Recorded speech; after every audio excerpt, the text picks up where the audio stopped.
In 10 years, he has not answered the media.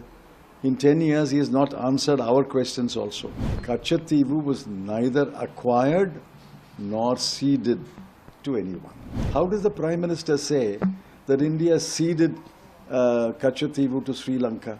Why does he not read his own government's records? Who was the Prime Minister in 2015?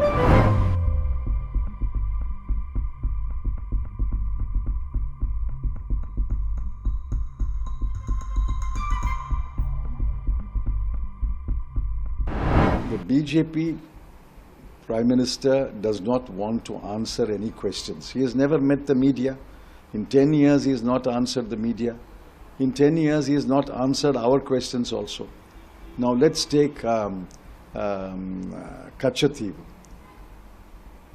In 2015, in an RTI reply, the Ministry of External Affairs formally replied saying that Katchatheevu is based on the international law and the International Maritime Border Line, IMBL. And after looking at the evidence, the government of India agreed with the government of Sri Lanka that Katchatheevu fell on the Sri Lankan side of the International Maritime Border Line. And then the most significant words of that letter is that Katchatheevu was neither acquired nor ceded to anyone. Now, having used the word, Katchatheevu was not ceded to anyone, how does the Prime Minister say that India ceded Katchatheevu to Sri Lanka? Why does he not read his own government's records? Who was the Prime Minister in 2015? It was Mr. Narendra Modi. Where was Mr. Jaishankar? Jaishankar was a second-ranking officer in the MEA, and I think the next day he took over as Foreign Secretary. So having made a formal statement in 2015, why does the Prime Minister suddenly wake up 9 years later? And if he was so passionate about Katchatheevu, what did he do for the last 9 years? How many times has he visited Sri Lanka? How many times has the Prime Minister of Sri Lanka or the President of Sri Lanka visited India? How many times has Mr. Jaishankar gone to Sri Lanka?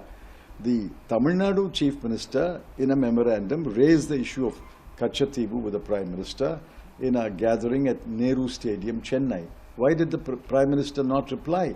9 years the Prime Minister is silent. 9 years the document of the Ministry of External Affairs holds the field. And suddenly, in the middle of elections, they asked the BJP president to submit a RTI question. And unbelievably, in 8 or 9 days, the reply comes. This is a stage-managed controversy. This is a manufactured controversy.6 remember, the Prime Minister is doing great injustice to the Sri Lankan Tamils. After the Katchatheevu agreement was signed, 6 lakh, nearly 6 lakh Tamils have been taken back to India, repatriated to India, and they are living peacefully here. Their sons, their grandchildren are living here. Further, remember there are 25 lakh Sri Lankan Tamils in Sri Lanka. There are still nearly 10 lakh Indian Tamils in Sri Lanka. Their interests are paramount. If you create a situation of confrontation between the Sri Lankan government and the Tamils in Sri Lanka, or a confrontation between Sinhalese people and the Tamil people in Sri Lanka, who will be hurt? It is the Tamil people will be hurt. Because Mr. Narendra Modi doesn't care about the interests of the Tamils, he is making these wild statements.